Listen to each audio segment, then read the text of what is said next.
In the age of absolute meh, where Marvel is resetting to get Phase 4 and 5 out of people's heads, He almost tasted that. Num num num num, eat it up. Go play okay, 3, 2, 1. You know I'm the hottest. You ain't never gotta heat me. DC is rebooting entirely, Sony can't wipe their own asses, and Disney is continuing to kill itself. It's hard to find a film you can truly call good nowadays. But oh man, did Sonic 3 blow my expectations out of the water. No doubt the best in the franchise, but also the best video game movie I've seen in a long time. Let's just say Minecraft has got some work to do. I am Steve. So as usual, I'm going to go over the pros, cons and roles. Without further ado, join the Doctor as I review Sonic the Hedgehog 3. There are very little cons when it comes to this, but the biggest one is that it's too short. Not as short as the first one, but it's a lot shorter than the second one. It doesn't feel that way, but some scenes are very rushing, especially in the first act, with Shadow's escape and Shadow's Maria arc needed far more screen time. Kind of like how they did Rocket in Guardians 3. They could have even made it more heartbreaking, but here it just feels expected. Granted, I do know a lot about the game, so I knew she'd die, but still, some of the dialogue is a little iffy. Some lines are very predictable and generic, and others have very bad line delivery, like Commander Walter's death feels like parody. The actor isn't that good. Also, my man had a table fall on him and he died. Like, what? Also, for some reason, it sounds like Keanu Reeves is trying a little too hard to be John Wick in a few places. Some of his lines sounded extremely robotic. Foreshadowing! And Tails had a very bad line toward the end that made me cringe. Also, Gerald's betrayal of Eggman is something I saw coming from a mile away. Okay, enough. On to the pros. Where do I start? The film is extremely hilarious and it doesn't feel overly so. There are very serious moments that aren't immediately undercut by a joke like Marvel. The Illuminati will see you now. The Illuminati? Eggman and Gerald are the best comedic duo, and I found myself laughing my ass off whenever they appeared on screen. The dance sequence alone has my praise. The best jokes though were the Green Lantern Hate Watch one and the woman in the military one.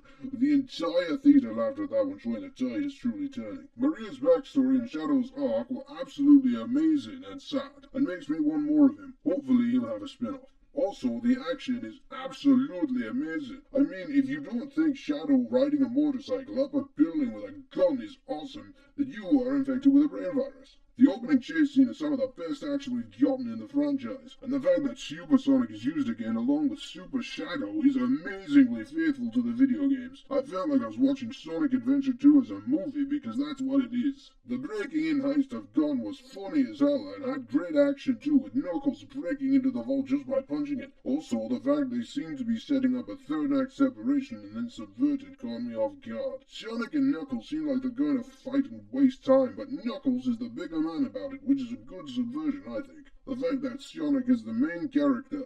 The first one, Sonic was more of a plot device and Donut Lord was the main character, but here he and his wife are only in a few scenes, so it feels like Sonic truly is the protagonist. But Eggman absolutely stole the show. The faithfulness to the games is unparalleled, as in they took directly from it. The references are insane, like Knuckles hating Ghost, Shadows, motorcycles, and Gun, Eggman's space station, and the costumes. When the film takes a turn, you find yourself sympathizing with Gerald, and it turns from just comedy into really heartfelt. The fact that they didn't rehash the second movie. If you recall, the second one had Knuckles and Sonic become friends at the end after teaming up to stop Eggman. But that doesn't really happen here with Shadow. They don't team up because besties, they team up because they agree to work together now. Also, Eggman's redemption arc was amazing. I really hope he's okay after the space station blew up, but hey, he was okay after falling off a giant exploding robot, so... Also, Shadow is alive. It shows in the credits scene, so it's not far off. Also, Jim Carrey likes doing these movies, so I think we'll get a lot more Eggman. Okay, the massive things in this film. Live and Learn by crushed 40s played over the climax, and it just feels so right. Also, Tom Holkenborg turns out a real good score here, which is more than I can say for GXK. But okay, there is a reason I've saved this for last. If you watch this far and don't want any more spoilers, turn away, because this has big implications for the future. You have been warned. Okay, here we go. We got Metal Sonic!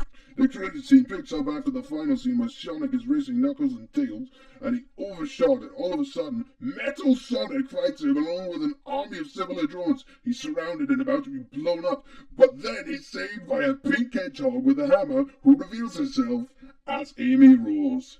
Yes! Yeah! Woo! This credit scene shot my ending score up by a lot. The ultimate tease. I cannot wait to see where this goes. I wonder who'll voice Amy. Personally, I think Anna Kendrick or maybe Hailee Steinfeld, or bring back Cindy Robinson. Just for the love of God, don't cast Zendaya. Okay, on to the roles. Ben Schwartz really fits into his role as Sonic well and plays him great here once again. Idris Elba's overly serious comedy is one of the best parts of this film. Colleen O'Shaughnessy is the only person who could successfully play Tails, and she nails it once again. James Marsden and Tika Sumpter aren't in it that much, but they do well with what they're given. Bringing back Natasha Rothwell, Shamar Moore, and Adam Pally felt like a waste. They're only in the movie for about 2 minutes each, and 2 of them are just disguises. Yoma Takone and Christian Fernandez make hilarious cameos. Christian Ritter plays the secondary antagonist, but is overshadowed completely. See what I did there? She doesn't do much except chase Team Sonic around, and kinda just disappears after Act 2. Liam Adjub is still funny as Agent Stone, but he's not overly cartoonish like he was, and it's an improvement. But the standouts are absolutely Jim Carrey and Keanu Reeves. Firstly, Jim Carrey as Gerald and Ivo was a great decision because every time they appear, you can't stop laughing, and towards the end he shows how good of an actor he is, portraying Gerald's loss and Eggman's yearning for family. I hope Paramount makes him do these till he's 90. Keanu Reeves as Shadow could not be a more perfect casting. The Hayden Christensen rumors could have been good too though. Despite a few bad line deliveries, he plays the character with so much depth and talent, showing Shadow's lust for revenge and inner struggle, something we don't see much of these days. Also, he's the most badass and most powerful character we've seen. He could beat Super Sonic without the Chaos Emerald, but with it, he's just upgraded to God level. I cannot wait to see more of him. This is one of the best films I've seen all year. The only others being Transformers 1: The Wild Robot and Deadpool and Wolverine, and an absolutely heartbreaking Christopher Reeve documentary, Super/Man. I'm glad that this is indeed one of the good ones. This film gets a whopping 9 out of 10 in the Playing Doctor's log. Still looking for that perfect one? Go see this with your families and get it to a good box office. I truly recommend it to all. And needless to say, I jumped on the hype train for Sonic 4. So, until the pestilence strikes, I am the Playing Doctor.